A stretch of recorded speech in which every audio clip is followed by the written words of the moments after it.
ভালোবাসা কখনো হারায় না, শুধু সঠিক মানুষের জন্য অপেক্ষা করে। আপনি কি কখনো রিটার্ন থিওরির কথা শুনেছেন? কখনো কখনো আমরা এমন মানুষকে ভালোবেসে ফেলি যারা আদৌ সেই ভালোবাসার যোগ্য ছিল না।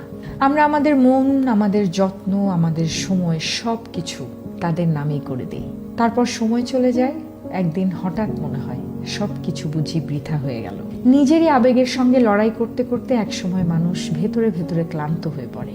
কিন্তু সত্যিকারের ভালোবাসা কখনো হারিয়ে যায় না, সে শুধু একটু লম্বা পথ ধরে কিছুটা থেমে যায়, কিছুটা ভুল পথে ঘুরে ঠিক আপনার কাছে আবার ফিরে আসে। হয়তো সেই একই মানুষের মাধ্যমে নয়, বরং অন্য কারো মাধ্যমে আপনি আবার ভালোবাসা খুঁজে পান। এমন একজন মানুষের মাধ্যমে যে শুধু ভালোবাসা চায় না, ভালোবাসার কদরও করতে জানে।